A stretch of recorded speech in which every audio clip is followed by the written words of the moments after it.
Ayun ang asawa ko kaya naluka, nagka-nervyos. Bakit naman? Kung inyong natatandaan pa nung lumindol ng malakas sa Mindoro, Oh, noon na-disgrasya magka-nervyos ang asawa ko. bakit? Ika-15 ng Disyembre. Ika-15. Oo. Oh. Alas 2 ng madaling araw, kami mag-asawa nakahiga. Ano ngayon? Biglang lumindol. Natakot ang asawa ko. Sabi nung aking asawa, Diyos ko, katapusan na. Siya nga. Sabi ko, hindi, ika-15 Tarantado talaga ito. Siguro kaya nga kaya ang asawa mo dahil din sa'yo eh. Nako, buti naman ako'y nagkaasawa kahit luka. Bakit naman?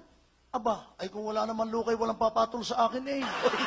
Napaka-humble mo naman pare. Sabi nga ng tatay ko, Tabo, yung asawa mo pala ay luka, aking ipagagamot. Oh, Sabi ko, tatay, utang na loob, huwag mong ipagagamot yan. bakit naman? Pag gumaling, hihiwalay yan sa akin.